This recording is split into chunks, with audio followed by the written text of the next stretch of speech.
Wakey, wakey, eggs and bakey.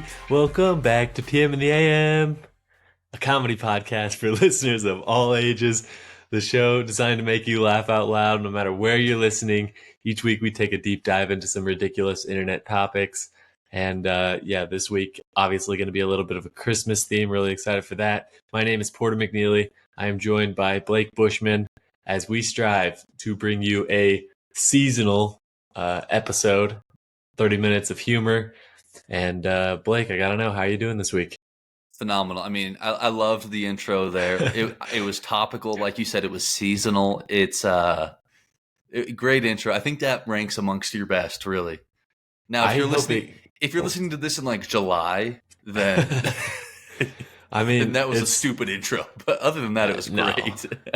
No, I mean, it holds up no matter what time of year it is. It's definitely going to catch a lot of people off guard. You know, we don't usually sing so much, so I know that's going to be exciting for a lot of people. And that's what I've heard is, getting feedback on what people think about the pod. And the number one complaint is that we need more singing. So I think people are going to really appreciate you doing that for them. So yeah, I do remember one of the moments I think that was most talked about from our show was when I spontaneously broke out and sung Christmas Shoes. So it was our Christmas episode last year. Now we're going back, double dipping into the Christmas sauce there a little bit, the eggnog, if you will. So I'm thrilled. You started us off right. I was a big fan of it. So yeah, it's always good to do a Christmas special. I think every good TV show always has a Christmas episode,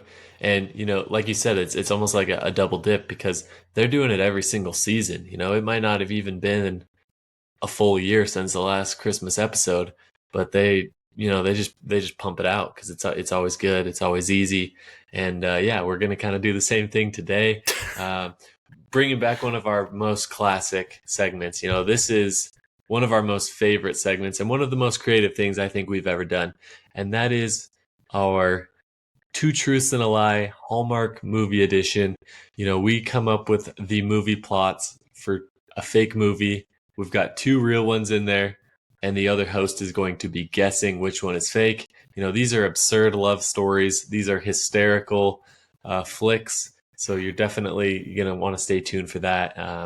Go back and check out the previous two from prior years because it's one of my favorite things we do. Blake, are you excited for that? Oh, I love it. I'm a big fan of it, and much to my mom's chagrin, I love making fun of Hallmark movies. She's a big fan. She aces this thing every time. She texts me after every time. I mean, it's basically a tradition that we do our Hallmark Two Truths and a Lie segment every year at this point. And every year she texts me and is like, that was the easiest thing I've ever done in my life. She knows these. I could say the name and then she could say the plot. But if you haven't heard us do this yet, I'm really excited. We have covered already some of the absolute weirdest Hallmark movies. And so at this point, if our lies have a little bit of overlap, that is purely coincidence because all Hallmark movies are the same. So that is just because we spent forever pouring through these Hallmark movies, gaining knowledge. And so if there's a little bit of overlap, that's just, don't come after us. Also, there's a name. I came up with about 14 different names for one of my things, and a movie existed for every single one of those. It was absurd. I was like, okay, boom, how about that? I Google it. That's a real movie. Boom, how about that? So we're getting to the point there where we're having to get deep into our bags on these things. I'm excited to get into it though. I'm trying to comprehend that because the titles that I'm seeing out there are a little bit crazy. So I don't know what kind of thoughts you're having tonight. I don't know why you're thinking so mainstream. Are you putting in Rudolph the Red-Nosed Reindeer and Frosty the Snowman? I mean, here's the you got to get the creative juices flowing. There's like all of them have Christmas in the title, and they're all just like super corny. Yeah. Well, there's your problem. I think last year, I don't remember if this was a real one or a fake one that I came up with, but there was one that was like Merry Christmas Eve, but it was like Merry Christmas, Eve, and the girl's name was Eve. I think that one you came up with, that was I fantastic. believe I did, and so that's the type of things we're working with here. And man, I was really trying to get into it, but apparently I was being not creative enough, or I had spent too much time in the Hallmark archives because everything I was pulling out they had. So hopefully I didn't come up with something that already exists. Yeah, I mean, I am now anticipating Merry Christmas, comma day, for your movie title. So Oh, I am hey. ready. I'm Merry gonna get Christmas, yours right. Mr. Day. I'm changing my light to that right now. You'll know the answer, but that's great. An Ebenezer snooze or something. I mean, that was a good one. I'm coming up with ideas for Listen. next year. I got to write these down somewhere. I gotta lock these away because by the time next year rolls around, I'm gonna be in the same predicament of Yeah. running out of ideas. But Yeah. it is a fun segment. We'll have that coming up a little bit later on in the show. But as always, we want to start out with an insane news story. We call this segment the Ridiculous Roundup, where we go across the internet, find something that fits the theme of the show. And Blake, you got a doozy of a story for us this week, so Yeah, let's hop into it. absolutely. I mean, this broke today, as far as I know, and you'll want to know this because as your Christmas dinners and parties are coming around the corner, if you bought any Tesco stuffing, you're gonna want to take a look in the bag and see if you have any visitors because Tesco has recalled their Christmas stuffing mix because it may contain moths. Oh, that is. They they don't know how it got in there, but apparently you can show up with your bag of Tesco stuffing, and they'll just give you your money because they don't want to have to deal with the lawsuits from people eating a bunch of moths, moth eggs. I don't know what's in there, but apparently got in there with something. Now they got to bring it all back, which is of all the bugs to get in there, that's top three worst ones for me. I hate moths. Yeah, I mean, that's absolutely disgusting. I am looking up Tesco stuffing. Tesco is a brand that I was unfamiliar with. But yeah, it just looks like, it looks like kind of nice stuffing, honestly. It looks better than your simple stuffing. It looks a little bit fancy. But how the heck I I think the only way that moths could have gotten in there is if they just had like a giant, when they're making this at whatever plant, it must have just been wide open, right? Like that's how the moths got in. They're not getting into the packaging, right? Or there'd be holes in it. I think they were packaged with the food. That's my assumption. I don't know. Here's what I think happened in reality. I think Tesco, when they're making this stuffing, I don't know what their whole process looks like, but at some point there's definitely a giant light bulb like right in the middle of their factory, and then moths are just flying in there Oh. like crazy. They got moths everywhere.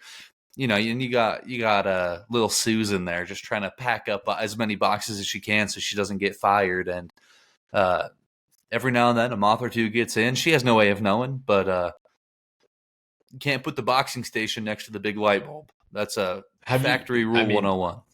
I mean definitely very good thought process there because yeah, as soon as you have one light bulb out on your patio in the middle of summer, you just look up there and you can't even see the light because there's moths everywhere. But I got to bring up something important here, Blake.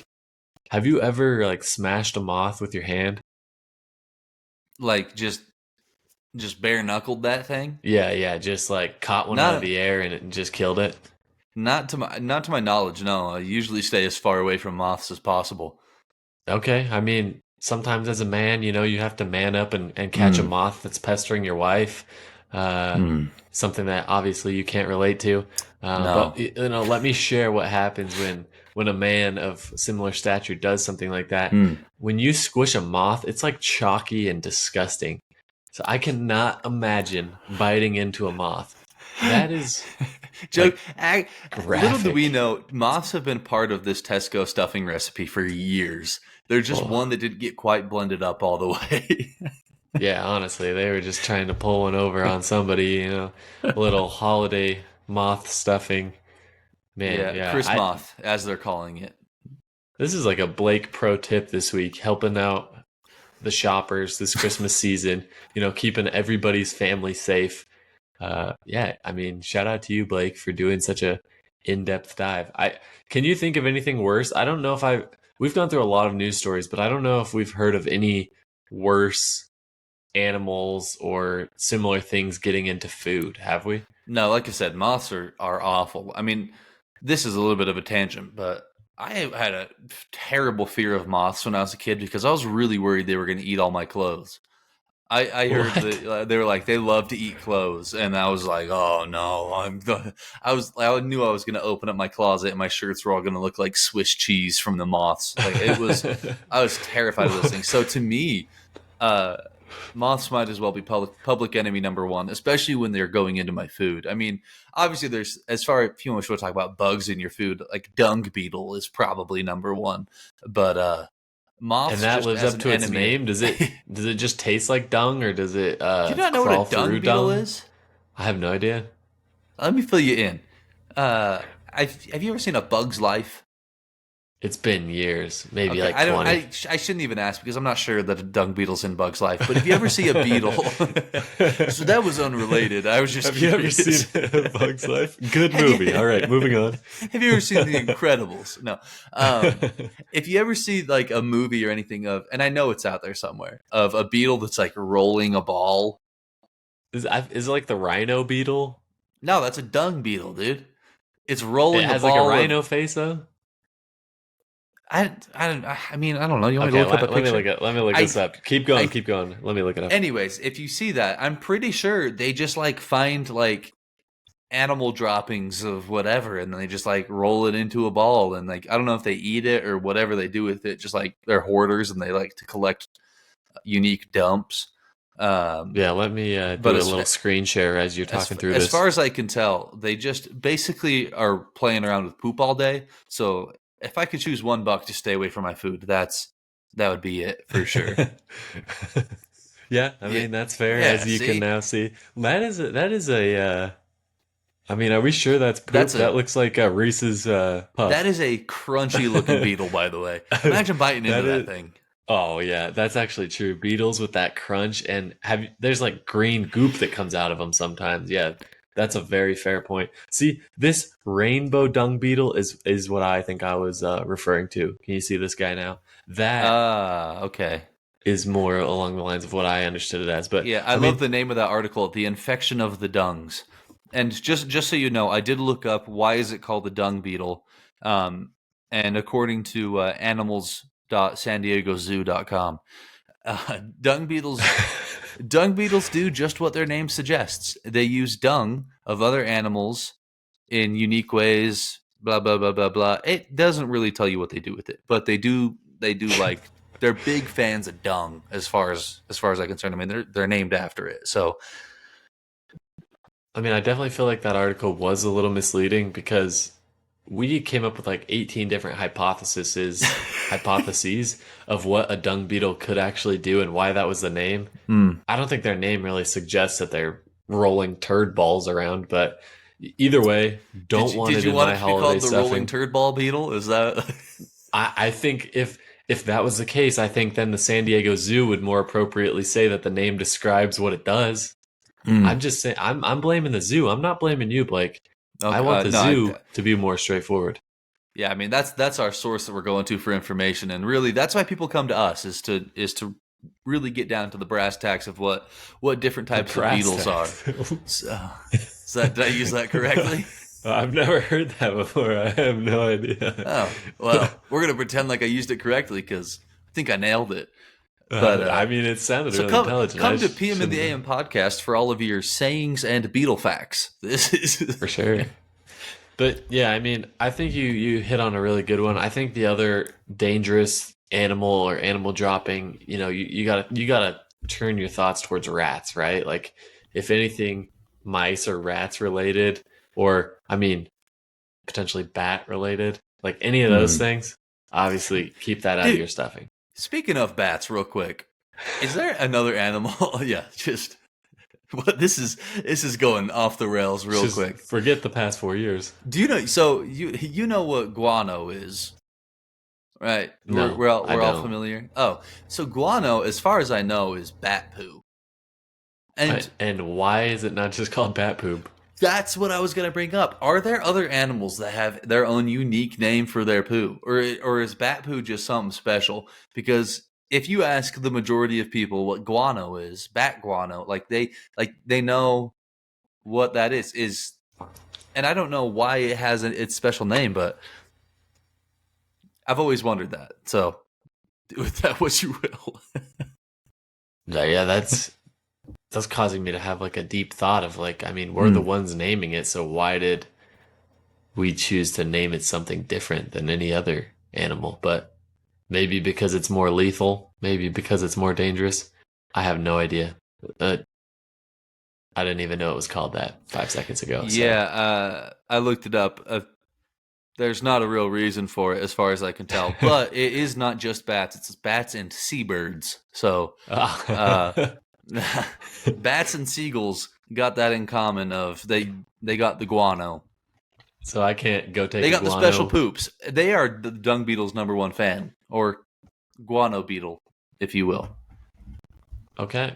I mean, definitely learned there. Definitely, be careful with your holiday prepackaged stuffing or whatever else you're having. We obviously want you guys to have a safe, enjoyable holiday season. That's why we do this show to look out for you, Blake. I think we did a good job covering that news story, and I think we are ready to move into the Hallmark Two Truths and a Lie Christmas movie extravaganza. What do you think, Blake? I'm excited. Let's get into it. Awesome. Let's so how we're gonna do this? I will read three stories. One of them is completely made up. They're gonna be a movie title followed by a brief movie plot. I will give you a few seconds to think about each one right after, and then I will have you analyze and break down, and we'll do that 2 times each. So it's gonna be a blast here. But first, let's get you started with the 9 Lives of Christmas. A firefighter adopts a cat named Ambrose, who seems determined to play matchmaker by bringing a veterinary student into their lives. The firefighter is resistant to love, but Ambrose has other plans. Okay. I don't think you're coming up with the name Ambrose, so we'll I think you're see. underestimating me. We'll see. All right, let's hear the other two. Next, we have Snowmance. A woman creates an imaginary boyfriend to avoid pressure from her family during the holidays. However, her imaginary boo magically comes to life, leading to unexpected complications. Classic Frosty the Snowman mix up. I love it. And last but not least, we have Eggnog Extraterrestrial Expedition. A dairy farmer discovers that her family's secret eggnog recipe is the key to communicating with a group of friendly extraterrestrials. Together, they embark on a wacky journey to save Christmas by delivering eggnog to the far reaches of the galaxy, encountering interstellar reindeer and cookie craving aliens along the way. There is a 0% chance that's real. That's the lie. Are you locking that in as your I'm final answer? blocking that. Hallmark does not have the budget to be sending people on interstellar expeditions, even with Well, do they CGI. have? Can you really bring a snowman to life? I mean, I think you're forgetting a cat named Ambrose. Come on. Dude, there's no way. If that is not the lie, I'm leaving the podcast. Okay, yeah. I mean, I guess you're gonna have to stay because that was Okay. you Okay. got me on that one. You got me on that one. Uh, Oh man. I think it would be pretty awesome though. I Uh, mean, compared to some of the garbage that they produce, oh, dude. that seems like a I pretty good mean, movie to me. as far as Hallmark movies go, that would be phenomenal. But the last time I saw a Hallmark movie, there was a severe lack of extraterrestrial reindeer. So that was something, though. I'll tell you what. All right. Oh, it's definitely a good plot. I mean, it was lacking the love story, but the plot was there. I gotta say. All right. I'll get into mine here. This one's called "The Day Before Christmas." A woman who had lost her This is Christmas. this is your fake one. Okay, now continue. Okay. A woman who had lost her Christmas spirit returns to her hometown for her best friend's wedding on Christmas Eve. There, she relives the same day over and over again until she finds her love for Christmas and maybe more. Oh, you wrote that. That's too poetic. Okay, Dude, continue. I will tell you this. I tried to get all of them about the same length on the description. So, Oh, so that was a just good just so you know, tactic. just so you know. The next one is called "A Wish for Christmas." Sarah is the type of woman who prefers to sit on the sidelines, but when her big idea for a Christmas initiative is stolen, she makes a wish to Santa that she'll finally have the courage to stand up for herself. Oh my Santa, gra- gosh. Santa grants her wish, but only gives her 48 hours. As the clock ticks, Sarah discovers how to channel the Christmas magic and speak her mind all on her own. What? Okay, what does Christmas magic and speaking up for yourself have to do with anything?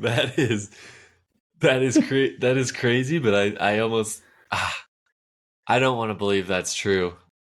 But that means that somebody had a wedding on Christmas Eve, which also feels completely stupid. So, all right, Sounds give me the magical third if you one. ask Then me. no, I mean nobody's getting married on Christmas Eve because nobody would show up. All right. And the last one is The Christmas Carol. A grumpy music teacher is visited by three ghosts on Christmas Eve who show him his past, present, and future. He realizes that he has been wasting his life and his talent, and that he has a chance to make amends with his estranged daughter, who is a talented singer. And is her name Tiny Tim? Bob Marley. Oh my gosh.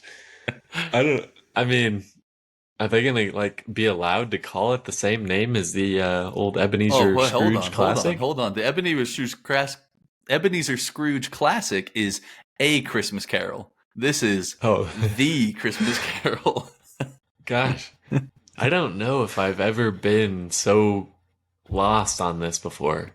These ones are all very similar and they all have details that make them feel very fake. I almost feel like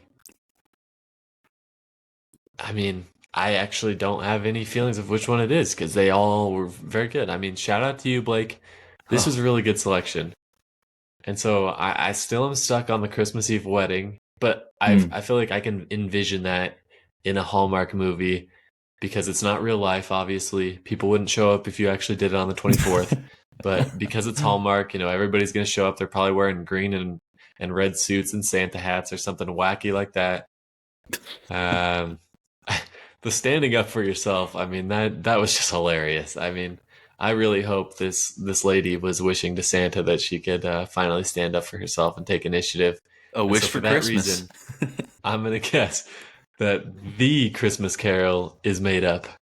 The Christmas Carol is a real Hallmark movie.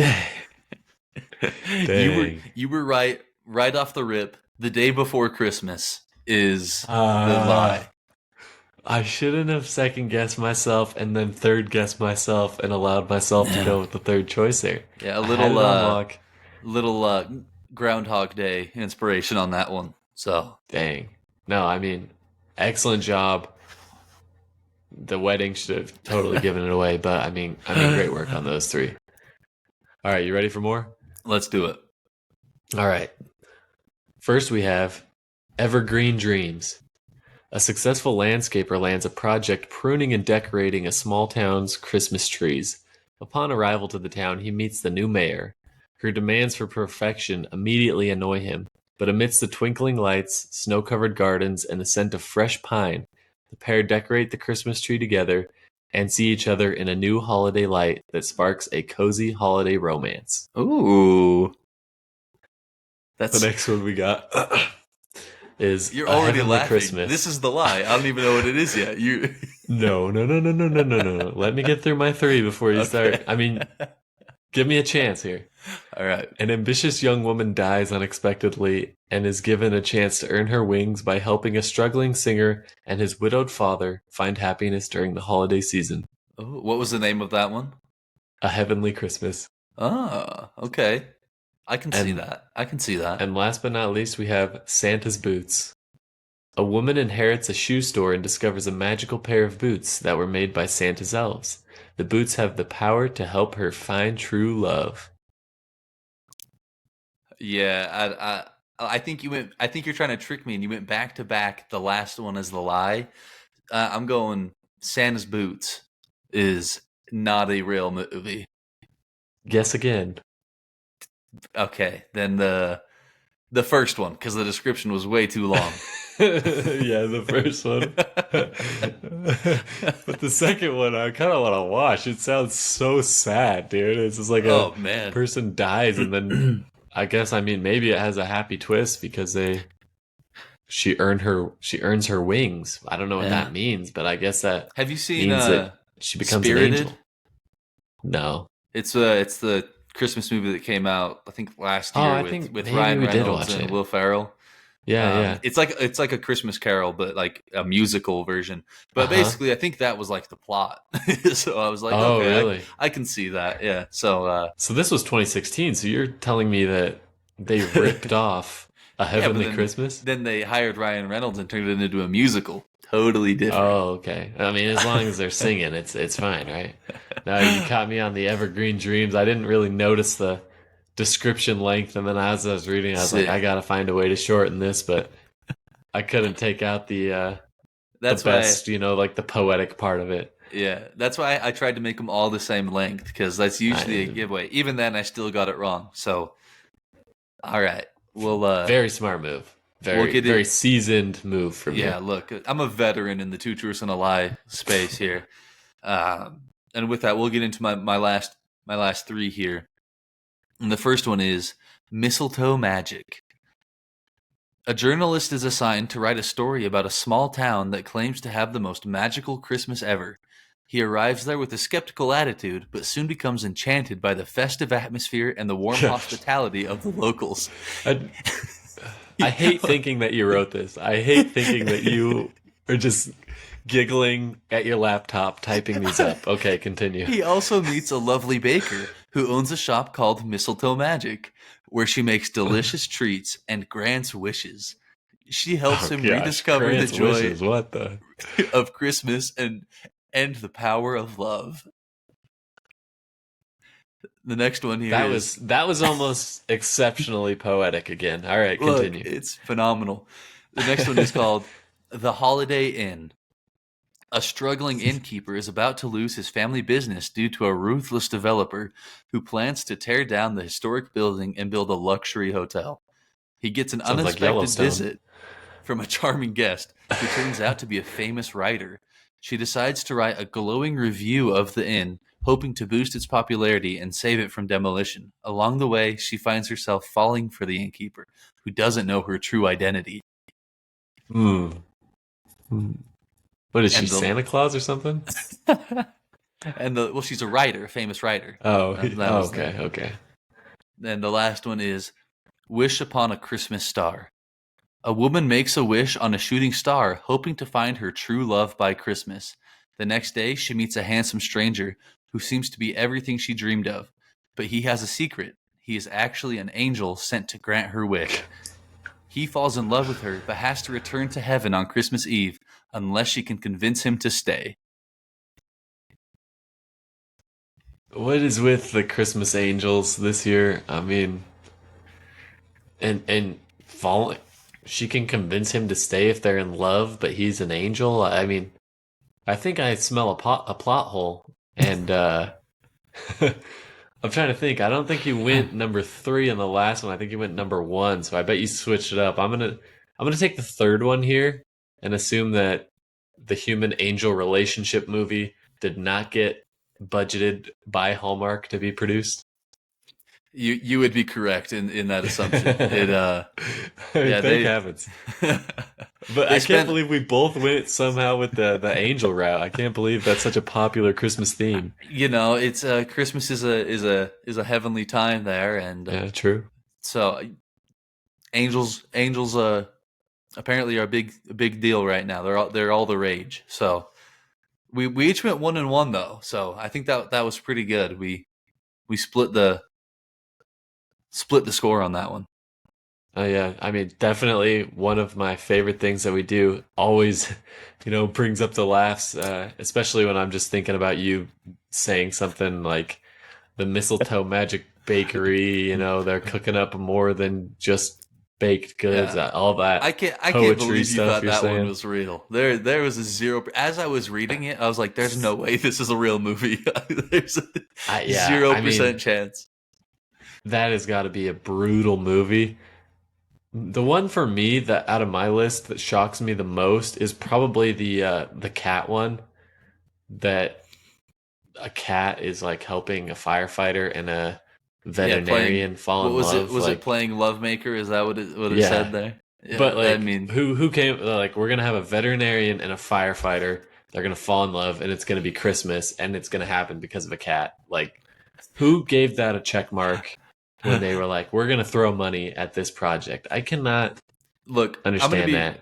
I'm gonna be really honest. Writing a Hallmark movie has to be the easiest job in the world, and I mean no shade to Hallmark writers. They secured the bag. Congratulations.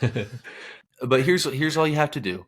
You take either either guy or girl from big city or big job, big fancy person, put them in hometown, small town, out of their comfort zone with somebody who's from that area. Introduce apparently either an angel or a cat or, something else. And then towards the end it's, oh wait, an ex-boyfriend or a girlfriend shows up, or fiance, oh no, and then they have to make the choice, and then they always choose to stay with the new guy. It would be that I could crank out 45 of these movies a day if Hallmark paid me, and I'd probably be way cheaper than whoever they're paying right now, because I mean, I think we just nailed this. I mean, you're missing a few of that, like that mistletoe magic in there, but you basically have the plot there. So, I do think you would be a pretty good Hallmark writer. I mean, from some of the poetry you had going on in your descriptions and I had going on in my descriptions, like I think we're already almost there. Yeah, I you just think get as corny as possible, and that's really the secret to writing a good Hallmark movie. The cornier, the better. true. And that's what makes this segment so fun. Hopefully, you guys were able to play along as we went through. Let us know how you did. Were you able to guess all four of the made up movies? Did you stumble on some? Did the Eggnog Extraterrestrial Expedition sound like it was a real movie to you? Anybody who's seen a Hallmark movie, they knew that was a lie right away. I know. It really was missing the love. I mean, Yeah, yeah. There was a it would have severe had to lack be like an of. extraterrestrial angel, Ooh, yeah. Now, if it was like a angels, spaceship obviously. landed and an angel hawk guy came out of the thing and he had special eggnog. I mean, Hmm. that would have been more believable Hmm. for sure. They're. I, I mean, they're really looking back now. They're gonna make something out of the 12 days. There's something about like the five rings of Christmas or something that's gonna come out, and the guy has like five girls he has to choose between or something. Or I Ah, mean, see now that seems look, like a more interesting plot. it's basically just The Bachelor, but it's but it's make it Christmas. I think we should, Hallmark. If you're listening, feel free to send me an email. Porter and I are interested in working for you for lots of money. Yeah, I mean, premium dollar for premium content is what we would produce. We'll get the crappiest actors. We'll stick to that part of the Oh, Hallmark they plan, have the which is same three actors in every yeah. movie. There's two girls and like three guys, and they just like rotate them through. Yeah, they must have at least 500 Christmas sweaters each because that's what they're rocking in every single movie. So, I mean, we got it down. We definitely got it down. But yeah, I mean, thanks everybody for tuning in to our holiday special. Hopefully, it was a very enjoyable episode. Blake, you got anything for the listeners on the way out today? I did remember. I just wanted to thank them for listening to our 100th episode last week. We did talk. We did give a little bit of a teaser of, hey, let's do Oh something yeah, special for the 100th episode. Turns out we dang. were we were off on our count a little bit. So the 101st episode is great. So thank you Yeah, for. I mean, 101 has been an absolute blast. So, I mean, yeah, shout out to everybody. Like we were mentioning last week, it's been an amazing journey to get here to this point, and we are only, going to keep pushing to get better and moving forward into the new year. So, Yeah, make share sure it to with your share the show with a friends. friend. Look at us, huh? Wow, Look at I us. mean that was in sync. We are on the same page tonight. So, uh, yeah, make sure to follow us on Instagram and YouTube at PM and the AM Podcast so you get the fullest extent of the content. And you got anything else for the listeners on the way out today, Blake? Nope, I'm good. All right. Well, we'll catch you guys next week. Peace out. Congrats on making it all the way to the end. We hope you enjoyed the show. You are now officially part of the PM and the AM fan base, the morning people, and we are super pumped to have you here. Now that you're a part of the crew, please share the episode with a friend, and make sure to check out the rest of our shows and social media content for more hilarious brackets, crazy questions, and an overall great time. Thanks for listening. It truly means a lot to us, and we'll catch you guys next week.